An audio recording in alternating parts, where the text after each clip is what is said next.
Another thing that is mentioned in the offer to purchase is whether you want to get the property inspected. Guys, we highly recommend that you get it inspected. Get inspected.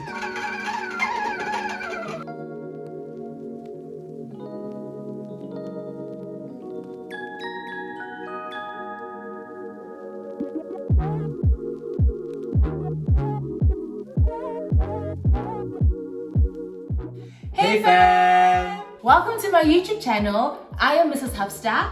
Accompanied by Mr. Habster. And welcome to our first episode of the new installment called Chats on Sunday. So if you're joining us for the first time, welcome, and I hope you enjoy your time on this channel. Please make sure to subscribe to the channel, like the video, and share the link with all your friends. And if you're a returning subscriber, how to do, fam? How to do what to do. Welcome back. Yeah. Now, before we get into the video, you can hit a pause right here, grab yourself a warm beverage, get a notepad, and get a pen, because you will need to take down notes of what we're about to share today. Let's get to it. So we started off with a conceptualizing stage, right? The conceptual stage, where we had to have an idea of what kind of property are we looking for? Are we looking to be in a complex? Should it be in a standalone house outside of a complex? What amount of rooms are you looking for? And so on and so forth. And what was helpful for us is that we also, when we put together our vision boards, which is something that we do annually, or 2 years, or however long the goals we want to achieve, when we're on the vision board, we kind of started formulating how we'd like our place to look like, how many rooms, all those kind of things. So it was very helpful and important for us to be able to visualize and see it, see what we are working towards, see what we're praying for. So putting it in picture form really helped. No, it really does. I was going to mention that as well, so I'm glad you mentioned that. And so with us, our property is a townhouse, a standalone townhouse inside a complex. I'm pretty sure a lot of people prefer property in a complex because of the security concerns around that. So that was also one of the big things that we had to decide on. Because it is easier, perhaps it might come in easier to have a standalone house. You get the bigger yard space and things like that. But certain factors also come in when you are considering how your place would like to be. Safety. Do you want to have neighbors around? Do you want to have a whole lot of things? So maybe think really deeply about these things, because it's not just as easy as just saying standalone house. Also the kind of area that we're in, where is it situated? Is there backyard neighbors versus it being like right at the edge and there's a felt, things like that really do count for insurance purposes and also just for your own peace of mind. So we really had to go through that, and that's how we landed up here. So what we did is try and squish as much debt as we possibly can to free up the funds for our house saving. At that time, the big debt that was there was my car, so I was still paying off my car. What we then did is, above and beyond what the bank took, we added some money there as well.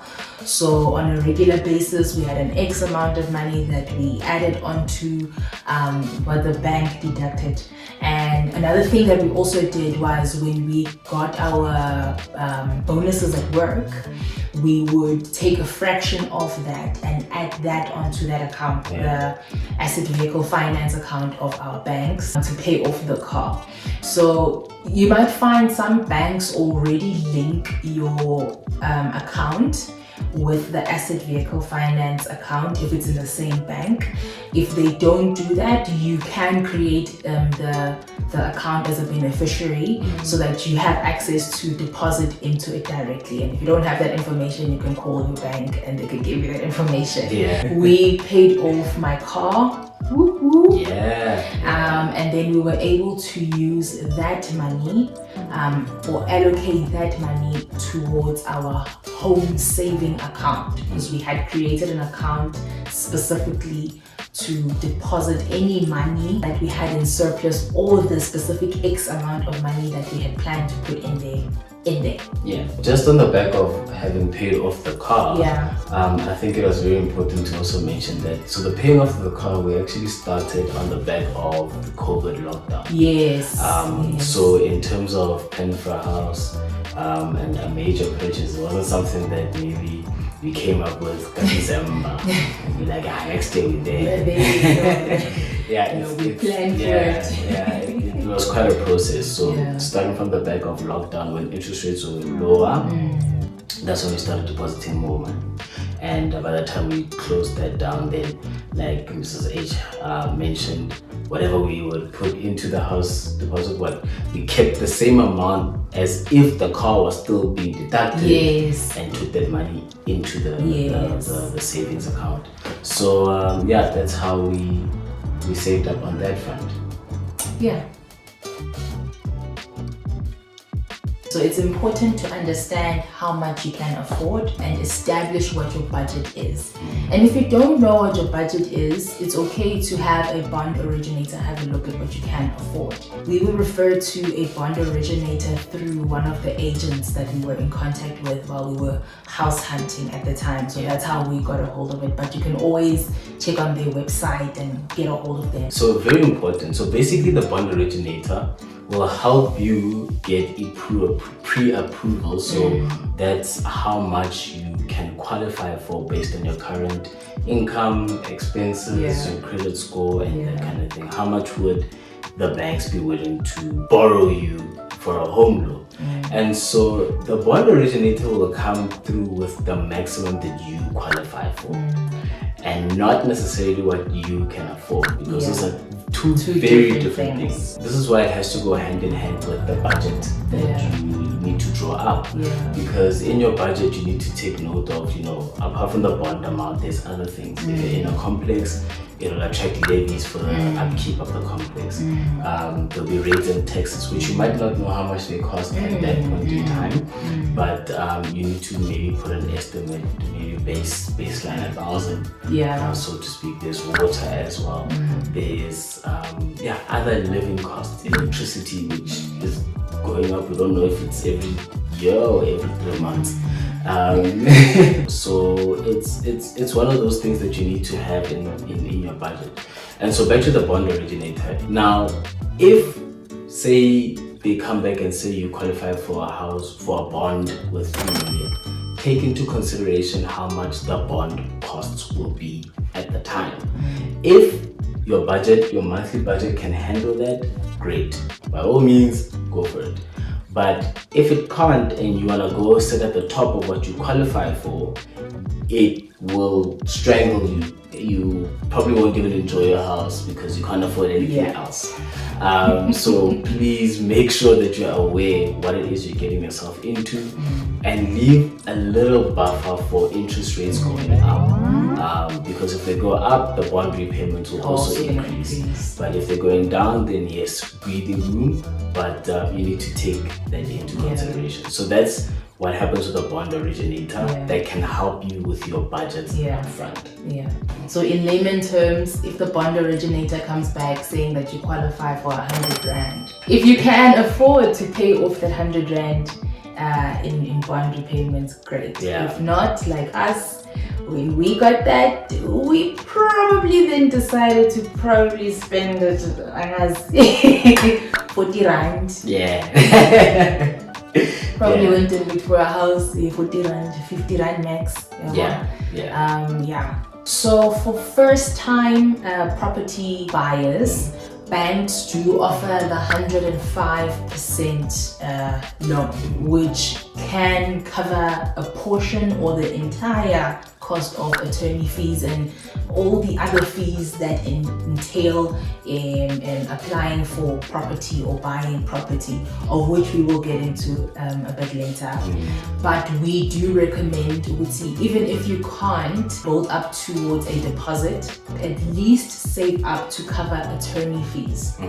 Because in our experience, yes, we did get the 105% loan, thank you. We did get the 105% loan, but there are certain things that attorneys need to do before the bank even releases that amount of money to them. So we had to have money on hand, which thank God we did, from the amount that we were saving towards the house. That helped in paying off what they need to do to push what they need to do onto the deeds office and so on. And when you say at least for attorney fee, it doesn't mean that that's the only thing you have to save up for. Yeah, I know. Because there's plenty other things that's true. that pop up as you are looking for a place. You're traveling around going to feed these places. Then there's moving costs. We will get into costs. But I'm just stressing that when you mention the attorney fees, it's not the only not just thing. Attorney fees. It is a big chunk of it. If perhaps you don't get like the 105% bond. Yes. Which is also possible. At least being able to pay off the attorney fees, the process. So make sure that you do have funds on hand to see that whole process through. Alright, now we're on to house hunting. The fun part. What we've experienced in our house hunting journey is that you need to have grace, because it could take longer than you have planned. Actually, our journey was quite interesting because we started house hunting, then we stopped because it just became overwhelming. And then we picked up again, and then we stopped again. It was quite interesting. Because we kind of learned as we went along the information that we needed to ultimately get to where we wanted to be. It's a different story for many people. Some people can go see the first house and they love it. Some people go see the first or second house, they love it, and then it's sold. It's or it could be a long trail of houses before you find yours, like us. Before you find yours, you know. So have grace for yourself. Don't lose hope or be discouraged thinking that God doesn't want us to have a house. I promise you, those like that actually do come up. They do. You know, see a place on either private property or property 24. And now my house is sold. Something that you saved and now it's gone and sold. Or it looks great on the outside on pictures. You go there and you're like, no, actually, this thing is not right. It's a project. You know, or maybe it looks absolutely amazing and the whole house is finished, but it's in such a terrible area. You know, it happens. It really happens. So have grace for yourself, have grace for each other, and trust the process. Trust God's process in leading you to your dream home or where you need to be.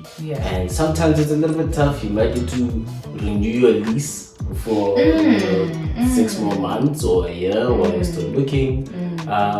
These things do happen. They do happen. They do happen. And talking about having grace and trusting God with the process, also have an open mind. Be open-minded to not restricting yourself to a certain structure. It must be a duplex, or it must be this kind of Tuscan style. No, just be open to anything. And believe you me, you will find your house. Chances are you might even find the one that you're looking for specifically. I mean, there are people who have this particular image of how the house should look like, and they find that exact one. That's also possible. So that's that on house hunting. Alright, now the next thing that comes up is the offer to purchase. At this point, you'd have done house hunting. You would have gone, seen the houses, met up with the agent, and if there's one that you particularly had your eye on, you would have gone there perhaps a second time or even a third time, which we would strongly recommend. Please. If there is a house that appeals to you, please go and look at it multiple times and make sure that you are at peace and you really love it and you've seen as much as you can of the place. So at this point in time, you would then speak to the agent and put an offer down for the amount in which you'd like to purchase the house for. So the seller would have put on a price. You can offer slightly lower just to open up a level of negotiation, which is what we did, and to which then the agent then put it down on an official offer to purchase. Now this is the document that says that we are putting down an official offer and makes it a very clear, makes clear intention that this is what we put on the table. Now the seller can then say no, or they can accept it. One thing that our agent told us, which was really helpful, was that if you're putting down an offer that's below the selling price, she just said that, you know what, put it down as an official offer. The seller can either say yes or no. Yeah. The worst that the seller can say is no. The worst that the seller can say is no, and you can come back and make a counter offer. That helped in getting over the nerves, because sometimes you may feel inferior to say that this person wants X amount, I am going 50,000 below what they want. What if it's too much? But you never know. There's people that have bought properties that are worth 1.9 million for 1.2. These things happen. Once you put that offer down, the agent will put down an offer to purchase, present it to the seller, and if the seller agrees, they will sign it, and then at the end of it, we will need to initial and sign it as well, to show that this is done, this is a binding document, we are going ahead with this purchase. So that is the OTP, or the offer to purchase. And so another thing that is mentioned in the offer to purchase is whether you want to get the property inspected. Guys, we highly recommend that you get it inspected. Get inspected. Let me be honest, we didn't get inspected. We did not get our place inspected. We should have. We should have, because just recently we realized that the waterproofing on top of our garage was causing a leak whenever it rains. So the leak went into our garage, but I mean it's fixed now. But it's stress that we didn't need to go. Exactly. So do get it inspected. So the declaration form is there to cover something called footstewards when you buy the property as is.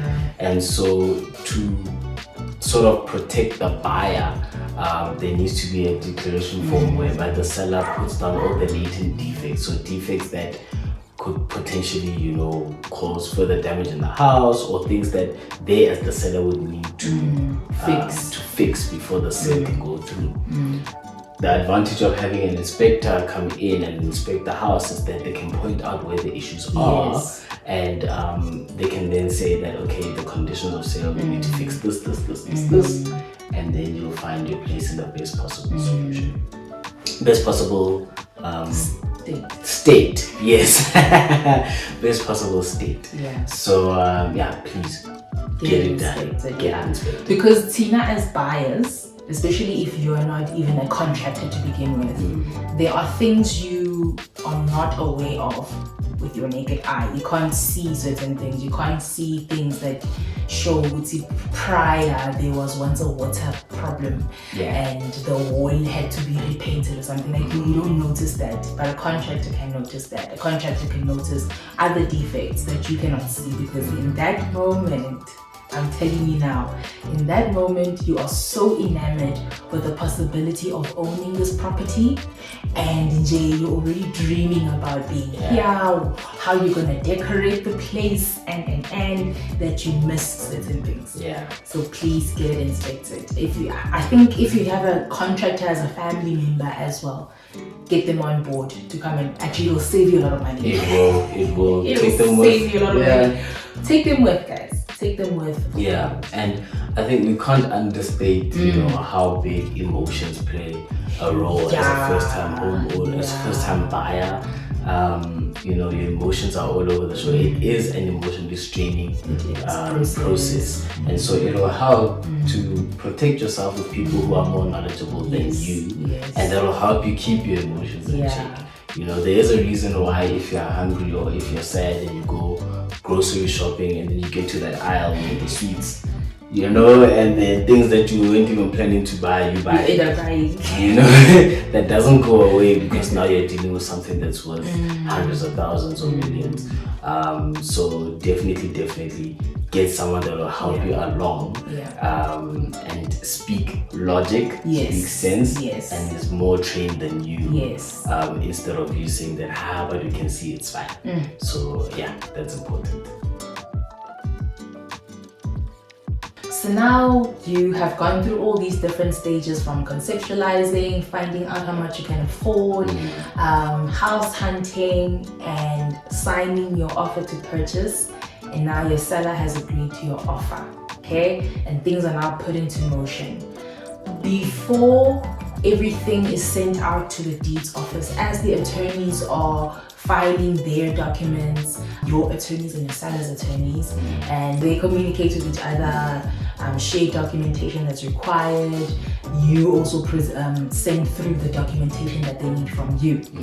But prior to everything being processed, there are certain things you also need to put in place to ensure that this process is also seamless. Things like getting a life cover for the house. Okay, that. You need a homeowner's insurance as well. And then your normal content insurance for the belongings in the house as well. So very important. The homeowner's insurance, we had to have it because our complex is so small. There's no body corporate. But what would have mitigated that as part of the body corporate, part of the levies, is that there's an insurance cover on the buildings within the complex. And so if that's not done, then there has to be like a homeowner's or building insurance. And if a tree falls down and destroys the whole thing, there has to be something that pays out. So that the loan can be settled, for the bank. And then separate to that is the life insurance. That if something happens to you, God forbid, there's a loss of income, a loss of life, again, there needs to be some money that needs to be paid to the bank to cover the loan cost. So those are additional things that need to be considered before you even get to signing off. And FYI, we couldn't sign off the documents at the bank, at the bond attorneys, the representatives of the bank, if we didn't have the life cover. So so it's very important. You need those, especially those two, the life cover and the homeowner's insurance. You need those two. The content insurance like before or prior or let's say during or after the purchase of a house, which is as we all know, normal cover for the content in the house itself. So you can choose whether you want to cover certain things or everything in your house. That's totally up to you. In the process of applying to purchase for a house, or I guess waiting to finalize the purchase of a house, and after, why do I keep saying prior, and post and post that, there are things that you will pay for as well. Alright, so the first one would be your bond repayment costs, right? So the bank will rework how much you will pay back based on the amount of the house or property that you want. Based on the value. Based on, and it's linked to the interest rate. And so it's variable. It's variable. You can fix the interest rate, however, usually they fix it slightly higher, which then doesn't necessarily work good for you when the interest rate's coming down because it's always fluctuating. So again, that is something that you may need to look into and discuss and really think about. And when you are negotiating for a bond, you can negotiate for whatever the prime rate is minus a certain percentage. That's very, very helpful because the lower the start point of your basis, the better for you. The better for you in terms of interest. Then the next one are transfer costs. So part of, and I think this one is linked also to the attorney costs as well. So the seller's attorneys have their own set of costs. You know, there's payments to SARS, you know, deeds office, postage, all sorts of things. Similarly, the bond attorneys, which represent the bank in which, the purchaser and in the bank that is funding you for this purchase, and by extension the purchase. They also have their own costs that need to be, you know, factored in. So those are the two things that we highly recommended having enough money for, in case you don't get 105% bond loan for the bond in which you're taking out. If indeed you do get the 105%, but it happens that the 5%, because the 5% is calculated on the amount in which you're taking out, it may happen that the 5% additional does not cover all the costs that come with the attorney fees and transfer fees. So there might still be extra things that you pay up front that is not covered for the 105%. Then the attorney costs, I think you've touched on that as you were discussing the transfer costs as well. Yes. So one of the other things that we incurred is that there needed to be a transfer duty paid over to SARS. Now, because all the guarantees and the attorneys and the seller get paid out at the end of the process when the transfer happens and is recognized at the deeds office, they needed money up front to be able to pay to SARS in all of this. So we had to part with some money and give it to the transferring attorneys to pay to SARS, to which after the transfer was done at the deeds office and all the payments were done, they refunded us back.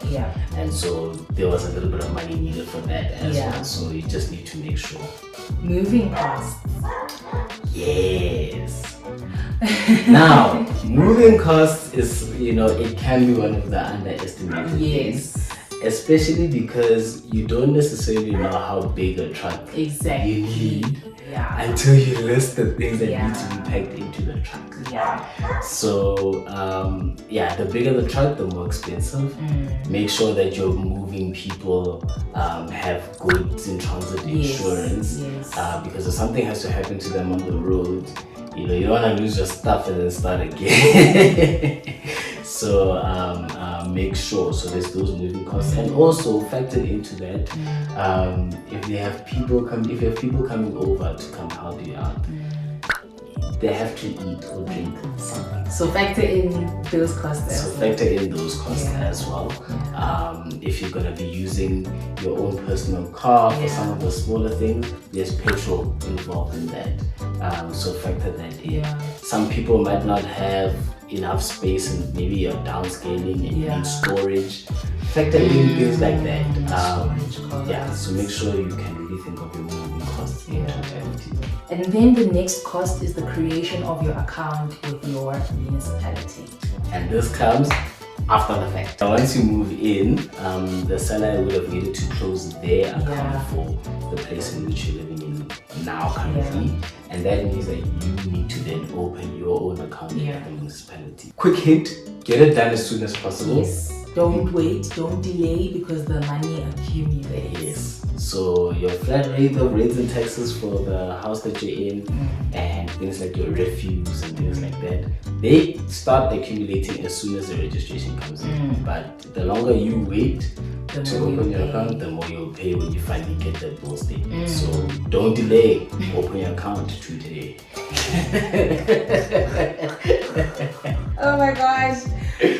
So after that, which then leads into what you spoke on into just now, is rates and taxes. And that's a monthly thing. That's a monthly thing, guys. So just factor in. You know, we spoke about your own personal budget at the beginning. This is part of the things that you can estimate and slot it in to see if you can afford living where you want to go live. So very important. Very important. So as Mr. Habster mentioned, it's your refuse or the collection of the refuse. It's the cutting of the grass. It's the affluence charges. Okay, the cutting of the grass will fall into the levies, but the stuff that's provided by your municipality, it's there. It's there. I'm not sure if you can get a mock. I'm not sure. Yeah. I mean, we haven't asked for a dummy statement. Yeah. But we did ask for some breakdown of the levy. So yeah. I'm not sure. Maybe if you are in the process, just ask your agent. And if maybe you have gone into the process and you managed to get a dummy statement or something along the lines to get an estimate of what your levies are, pop us a comment there. You know, it might be helpful to other people. Definitely. Then water costs as well. Those are other costs that are not known upfront. Yeah. So that just like with rates and taxes, it creeps up a bit later. Like it doesn't cost a lot. Yeah. I believe the first 30,000 liters in a month are free, and then you start getting charged over and above that. Okay. Again, I'm open to correction. Yeah. We're fairly new in this, so I still need to see the breakdown of what the water cost is. But have a look at that. Keep that in the back of your mind. And then the last cost, if you live in a complex or if you will be living in a complex, levies. Yes. So that covers everything that's done in the complex, your cutting grass, your maintenance, painting of the common areas, upkeep of the garages, those kind of things. Also take note of these for the places that you're about to apply, because generally they'll have them in there. Yes, actually, that is true. And there are places that have crazy levies. 3,000 guys. 3,000, and the 4,000, 5,000. The property is so old at the time. The property is old, but I don't know, maybe they've got the latest tech to cut the grass. But please make sure you check when you're looking at the place. If it's in a complex, check other details. Sometimes they don't put it directly in the description. There'll be other property details at the bottom of the list. Look what it costs and factor that in, because that's a direct cost. It doesn't fluctuate unless if it's going up. So make sure that your baseline cost, you can afford it. If you can afford it, want to live in a place with nicely trimmed hedges, great. But if you're not ready to park with 3,000, 4,000 straight out, please look for another place. Where renovations are concerned, we decided to just hold off a bit. It's starting to feel like home. So we're feeling the house, we're settling in well, or giving ourselves time to settle in for as long as we possibly can. There are areas that we have earmarked that look a bit outdated. I'm sure you all saw that kitchen, guys. It doesn't even have that young, what is it, a hob? What is that? Extractor fan. It doesn't even have an extractor fan on the oven or the stove. But there are ideas that we found on Pinterest that we like. When we do renovate, we will take you guys on that journey as well. Yeah, definitely. And there's other things that would need our immediate attention. Furniture for some places, guys. Can I just say? Yes. Great. I was so touched, right? So before we moved in here, a couple of my friends and my loving husband and my sister were just saying that Squeaky the couch, gas to go. And that is my prized possession, guys. I love that couch, but as soon as the couch got here, I kid you not, it looked so old. So now we are in between either refurbishing or getting a brand new couch, but the agreement is Squeaky is gonna have to either in the original form or at all. So it's one of those things. And we love that couch. Great couch. Lots of our good friends have sat on the couch and fell asleep on that couch. Passed out. Gives really good naps. Those are some of the things that we needed to we need to pay attention to before some of the bigger renovations. You never really stop furnishing or redoing or renovating your house. It's okay to take your time. It's okay that maybe one room doesn't have everything that you would have wanted it to have, but you can take your time with that. Where housewarmings are concerned, my friends, my family, we know you guys mean well. We will have it. We will have it, but for now, please bear with us and have grace with us as we settle in and just wrap our heads around this place as well. Yeah, so that is another thing for first-time homeowners. It is an overwhelming process. And firstly, it's costly because there's so many variables that are hanging in the air before you finally understand what the cost implications are fully. And secondly, the mind to have people over, you're kind of still trying to figure out what your space looks like yourself. So you want them to arrive in your home to a space that you are comfortable with presenting people. So not that you're all figuring. I mean, some people don't mind. Some people don't mind. Literally, they just moved in next week. It's a housewarming, and we are all figuring with them. Right. But for Abanye, they prefer just a little bit of time. So for even if you have family or friends who have just recently bought a home, I think the easiest thing is, is there anything we can help you with the setup? Or after the moving day, how are you okay with us popping in, see if there's anything that we can help you with, but more offering the help rather than being like, hey, be the support and not necessarily the stress to the people that have just moved in. So but Santanda, the Kulu, and there'll be a long line like this. Once you're within, like this. Well, then that brings us to the end of some of our experiences and hopefully very helpful tips to some people who are out there in this journey with us. If you have more comments, questions, queries, or even concerns, drop us a comment, let us know, let's engage on it. And feel free to ask a lot of questions, follow-up questions, because we're not gonna stay in this state forever. We'll be more than happy to respond and send some follow-ups as well as to where we are in our journey. And I think I just want to highlight as well that I hope with this video you guys also felt that it is possible, it is attainable to get property, it is attainable to buy either an apartment or a townhouse or asazi bhaza if you can afford bhaza. But it's possible. We are not millionaires, or at least not yet, but we were able to intentionally structure our finances in a way that can accommodate for this as well. So if it means chopping a time of the entertainment, do that, because there's no harm in depriving yourself of something in the short term to have a beneficial long term. So if it means not hanging around with friends for a while because you can't, because those finances actually need to go elsewhere, it's okay. It's okay. Those friends are still going to be there when you have sorted your things out. And if they are not there, then it's fine. You find friends. They have not been the friends, but you'll find good friends. You'll find good friends. Have grace for yourself and just be realistic about where you are and where you want to be. Follow God's plan because God's plan. So good.